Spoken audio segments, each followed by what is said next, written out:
नमस्कार, मैं हूं विक्रम यादव और इस समय हम मौजूद हैं जींद रोड पर सनशाइन पब्लिक स्कूल में। आपको बता दें कि ये पहला डे बोर्डिंग स्कूल है जिसकी शुरुआत 1996 में हुई थी और यहाँ इस स्कूल को जो सनशाइन एजुकेशन ट्रस्ट है वो चलाती है। इस स्कूल की विशेषता की अगर मैं बात करूँ तो आपको बता दूँ कि 25 बच्चों पर जो एक टीचर की रेशो है। लोअर मिडिल क्लास के अगर कोई पेरेंट्स अपने बच्चों को पढ़ाना चाहे वो भी स्कूल के अंदर अपने बच्चों को पढ़ा सकते हैं। हम इसके लिए वचनबद्ध है। जो टीचरों को हर वर्ष अपग्रेड करने के लिए जो स्किल की वो ट्रेनिंग है दी जाती है। तो स्कूल की शुरुआत भी जो ग्रीनरी आप देख सकते हैं किस तरह से ग्रीनरी है और 12 एकड़ में ये स्कूल बना हुआ है, जिसमें से एकेडमिक जो ब्लॉक है वो 2 एकड़ में बना हुआ है। अच्छा इंसान बनाने के लिए वो पूरा प्रयास करेंगे और हमारा पूरा स्टाफ इसके लिए पूरा कार्यरत रहेगा। तो अभिभावक भी इस स्कूल में अगर बच्चों को अपने बच्चों का जो एडमिशन है वो करवाना चाहते हैं तो कम फीस में बेहतर जो शिक्षा है वो सनशाइन पब्लिक स्कूल में मिलती है। तो आइए पूरी जानकारी के लिए बातचीत कर लेते हैं स्कूल प्रिंसिपल विकास सिंघा से कि स्कूल के एकेडमिक के बारे में और स्पोर्ट्स के बारे में किस तरह की एक्टिविटी है, किस तरह से बच्चों की एजुकेशन पर ध्यान दिया जाता है। तो आइए अब बातचीत कर लेते हैं सनशाइन स्कूल के प्रिंसिपल हैं जो विकास सिन्हा जी, उनसे कि किस तरह की स्कूल में एकेडमिक है, किस तरह की बच्चों को पढ़ाई है वो करवाई जाती है, क्योंकि हर माता पिता का सपना होता है कि उसका बच्चा अच्छे स्कूल में पढ़े और अच्छी जो एकेडमिक है वो हासिल करे। तो आइए जान लेते हैं सनशाइन स्कूल के बारे में। जी सर। नमस्कार जी सर। मेरा नाम विकास है, जी। त्रिपुरा से बिलोंग करता हूँ। जी। मैं 2002 से स्कूल के अंदर हूँ और पिछले 20 साल से मैं स्कूल को as a principal, as a guide मैं कोशिश करता हूँ कि सभी बच्चों का ओवरऑल डेवलपमेंट हो और एक सही शिक्षा मिले, उसके लिए मैं काम कर रहा हूँ। ये जो स्कूल है ये एक ट्रस्ट का स्कूल है और ये सोसाइटी का स्कूल नहीं है। ज़्यादातर स्कूलों में क्या होता है कि सोसाइटी होता है, लेकिन फॉर योर काइंड इन्फॉर्मेशन ये एक ट्रस्ट का स्कूल है। तो यहाँ का जो नॉर्म्स और रेगुलेशंस है उसके आधार पे हमें सारा कुछ करना पड़ता है। तो एज़ पर नॉर्म्स मैं थोड़ा सा बताना चाहूँगा कि स्कूल के अंदर एक्चुअली क्या प्रोसेस है एकेडमिक्स का। हम देखते हैं कि हर बच्चे स्कूल में जाते हैं, पढ़ाई भी करते हैं, रेगुलर स्कूल जा रहे हैं, लेकिन देखा गया कि इनका जो लर्निंग कैपेसिटी है वो लो ही रहता है। तो इसके पीछे क्या मकसद है, क्यों ऐसा है कि बच्चा रोज़ स्कूल में जा रहा है लेकिन अल्टीमेटली उसका रिज़ल्ट उस तरीके से सेटिस्फैक्टरी आता नहीं है। तो इसके लिए देखा गया है कि इसके पीछे जो मेन कारण है हम उसके लिए काम नहीं करते। ज़्यादातर जगह में देखा गया है कि बच्चे स्कूल जा रहा है, सब कुछ कर रहा है, लेकिन रिज़ल्ट नहीं आ रहा है। तो हमारा मेन फोकस वही है कि हम कैसे बच्चों का जो रिज़ल्ट है इसको इम्प्रूव करें, बच्चों का एक ओवरऑल डेवलपमेंट करवाए, इसके लिए हमारा एक प्रयास रहता है। तो इसके लिए जो स्ट्रैटेजीज़ है वो सबसे ज़्यादा ज़रूरी है कि क्या स्ट्रैटेजीज़ हमें अपनाना चाहिए एक स्कूल के प्रिंसिपल को, ताकि बच्चे एक स्ट्रेस लेस एटमॉस्फेयर के अंदर पढ़ाई करें और बच्चों का एक ओवरऑल डेवलपमेंट हो। ऐसा ना हो कि सुबह उठ के बच्चे जब आए वो स्ट्रेसफुल होके आए और वो स्टडी को एंजॉय ना कर पाए। तो हमारा मकसद यही है कि हम एक ऐसा शिक्षा देने की कोशिश कर रहे हैं स्कूल के अंदर ताकि बच्चे वो स्ट्रेसफुल लाइफ को छोड़ के बिल्कुल एक जॉयफुल एटमॉस्फेयर में आए और खुशी खुशी पढ़ाई करें। और इससे जो फ़र्क पड़ेगा वो सिर्फ उसका मेंटल डेवलपमेंट नहीं, उसका एजुकेशन फील्ड में उसका जो एजुकेशनल अचीवमेंट उसमें भी फ़र्क पड़ेगा। तो हम क्या करते हैं, हम एक ऐसा एटमॉस्फेयर क्रिएट किया है स्कूल के अंदर जिसमें बच्चे बिल्कुल स्ट्रेस फ्री होकर आते हैं। और जो हमारे टीचर्स है खासकर, क्योंकि सबसे ज़्यादा इम्पॉर्टेंट है टीचर्स का रोल। अगर हम टीचर को उस हिसाब से ट्रेन नहीं करेंगे कि किस तरीके से बच्चों को पढ़ाना चाहिए, कैसे बच्चों के साथ हैंडल करना चाहिए, कैसे हम हर टाइप के बच्चों को एक प्लेटफॉर्म में लेके आए, किस तरीके से हम बच्चों को एक ऐसे शिक्षा दे पाए ताकि at the end of the day हर बच्चों के अंदर एक लेवल बराबर हो जाए। जब तक हम इन चीज़ों के ऊपर काम नहीं करेंगे हमारा जो एजुकेशन का प्रोसेस है वो सक्सेसफुल नहीं हो सकता। तो एक नया कॉन्सेप्ट है जिसको हम कहते हैं competency based education. So what is the meaning of this, इसका क्या मतलब है? इसका मतलब ये है कि इस एजुकेशन का जो प्रोसेस है इसमें टाइम नाम का कोई बॉन्ड नहीं है। कैसे?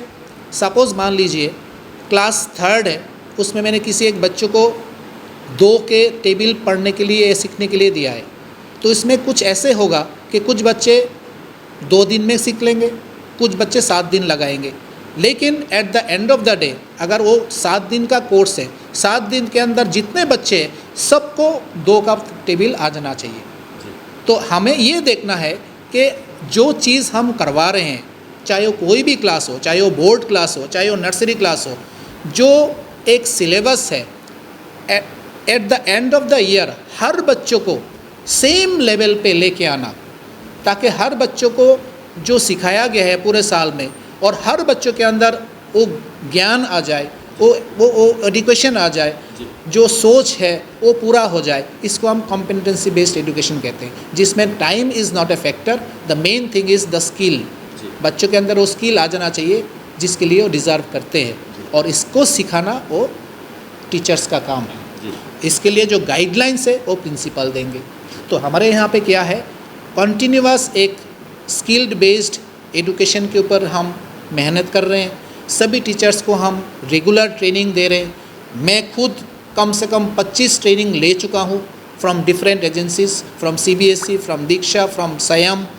तो हमारा कोशिश यही रहता है कि हम ज़्यादा से ज़्यादा जो इन्वेस्टमेंट है हम टीचर्स के स्किल्ड के को इम्प्रूव करने के लिए दें, और जो टूल्स और टेक्निक्स है इसको हम ग्रेजुअली इम्प्रूव करें।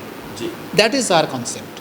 तो that is why this school is unique, what I mean to say. जी सर, अगर बच्चों की रेशों की बात करें, कितने बच्चों की रेशो रहती है? और इतना मतलब बिल्डिंग वगैरह देख के माता पिता सोचता है कि फ़ीस भी कुछ ज़्यादा महंगी होगी, तो फ़ीस स्ट्रक्चर के बारे में अगर मैं बात करूँ तो अभिभावक इसमें आसानी से पढ़ा सकते हैं। और रेशो कितना है बच्चों का? सी, अगर क्वालिटी एजुकेशन हमें देना हो तो हमें हर चीज़ एक प्रॉपर सिस्टम के थ्रू करना होगा, और एक लिमिटेशन, एक हर जगह में एक लिमिटेशन का एक प्रोसेस आता है कि हम कितना तक हम अफोर्ड कर सकते हैं, कितना तक हम करवा सकते हैं। तो उसको देखते हुए as it is a day boarding school, the concept of day boarding school is everything to be completed in the school.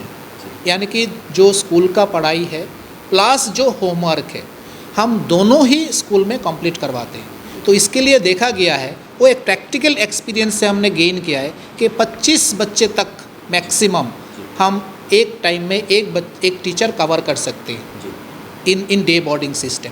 तो हमारा जो कॉन्सेप्ट है 25:1 का रहता है। ये तो रह गया रेशियो की बात। रह गया आपके बिल्डिंग का या फीस स्ट्रक्चर का।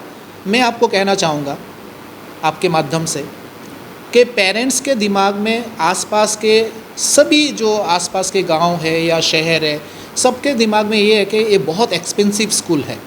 लेकिन मैं आपके माध्यम से कहना चाहूँगा ये बिल्कुल एक्सपेंसिव नहीं है। ये एक गलत फहमियाँ है। सिर्फ एरिया को देखते हुए, फैसिलिटीज़ को देखते हुए अगर कोई ऐसे सोचता है ये तो बहुत महंगा होगा, ये बिल्कुल गलत है। मैं अभिभावक को कहना चाहूँगा, आप आइए, आप स्कूल को देखिए, आप क्वालिटी को देखिए, study of pattern of study को देखिए, हमसे बात कीजिए, टीचर से बात कीजिए, फिर आप डिसाइड कीजिए।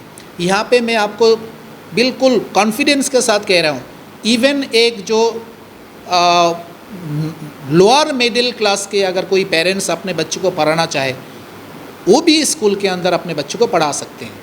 हम इसके लिए वचनबद्ध है, और कोई भी हमारे पास आएंगे तो हम इनको कोशिश करेंगे कि सबसे बेस्ट एजुकेशन देने के लिए, और उसी फीस में जो एक आम स्कूलों का फ़ीस होता है। ऐसा कुछ नहीं है कि ये बहुत महंगा है। मतलब सर ये बोल सकते हैं कम फीस में बेहतर क्वालिटी। एब्सोल्युटली राइट, और we can prove it, we can mean it.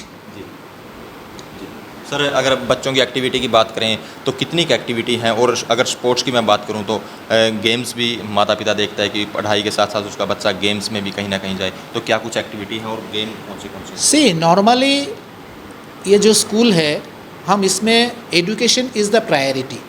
Education के साथ साथ जो आम गेम्स होती है, जो आम स्कूलों में होता है, सब गेम्स हमारे पास है। चाहे वो वॉलीबॉल हो, चाहे वो खो खो हो, चाहे वो कबड्डी हो, चाहे वो बैडमिंटन हो, चाहे वो फुटबॉल हो, all the games we have, अगर हम स्पेशल कोई स्पेसिफिक चीज़ों के अंदर जाए, जो आम यूनिक जिसको हम कहते हैं, इसमें हमारा swimming is one of the special features, and we have also skating ground and all, we have skating also, we have special में हम कह सकते हैं।